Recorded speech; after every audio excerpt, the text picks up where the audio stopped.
Our E.G.A.D.S roleplay continues this month with the adventures of Lizzy and Lucy, Chapter 5.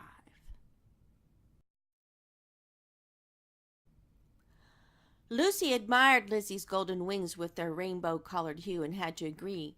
Rainbow-colored blue clouds would be a sight to see. Bass hissed and dived to catch a leaf tossed by the wind.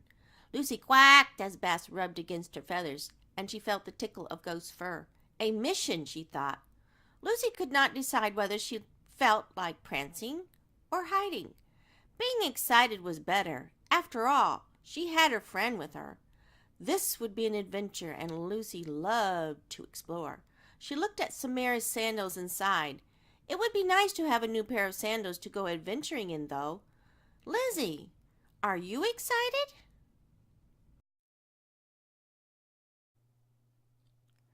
Lizzy looked down at her longtime friend as she thought about the question. I suppose I am a bit. It has been quite some time since we came across something new. Before anything else could happen, the chariot began to grind to a halt. Here we are, Samira cried. Thank goodness, mumbled Bass around the leaf in his mouth.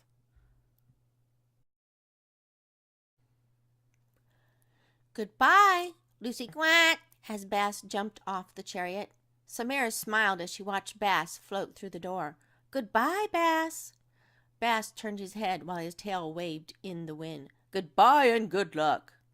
Once Bass was safely inside, Samara looked at Lucy and Lizzy. From what I've been able to determine, the source of this wind is coming from the west. Westward it is then, Lucy exclaimed. She blinked her green eyes and shuffled closer to Lizzy as the chariot floated across the sand. Lizzy frowned. How is the source coming from the west? I have never heard of a wind that draws things to it instead of pushing them away, unless it is some sort of storm, which I have seen no evidence of.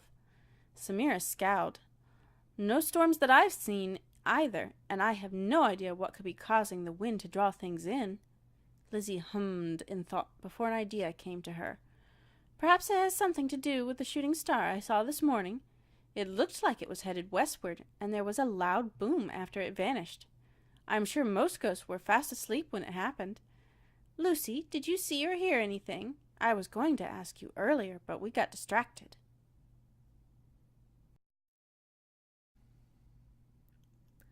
Lucy shivered and quacked. Yes, I thought the sky was falling. I was so terrified. I floated into the rushes to hide. A whirlwind raced across the sand in front of them, followed by a gust of wind. It reminded Lucy of the windstorm that had brought Bass through the rushes. Lizzy, I'm worried about the wind and this chariot. Samara smiled. Together we will find the source and whip this wind. Lizzy nodded as she smoothed down her friend's ruffled feathers. Thanks, Lizzy. You too, Samara. Don't mention it, Samira replied. It was fortunate that I ran into the two of you. I was asleep this morning, so I didn't hear or see anything. At least we have some idea where the wind might have come from. Yes, Lizzy agreed. But I don't know how much good that will do us. I don't know how to stop a ghost wind from the stars. Nor I, Samira grunted. We'll just have to see when we get there. Look! A strange green glow, only a speck to be seen on the horizon, was directly ahead of them to the west. Lizzy gripped the chariot floor tightly. That wasn't there earlier. I bet that's... Look out!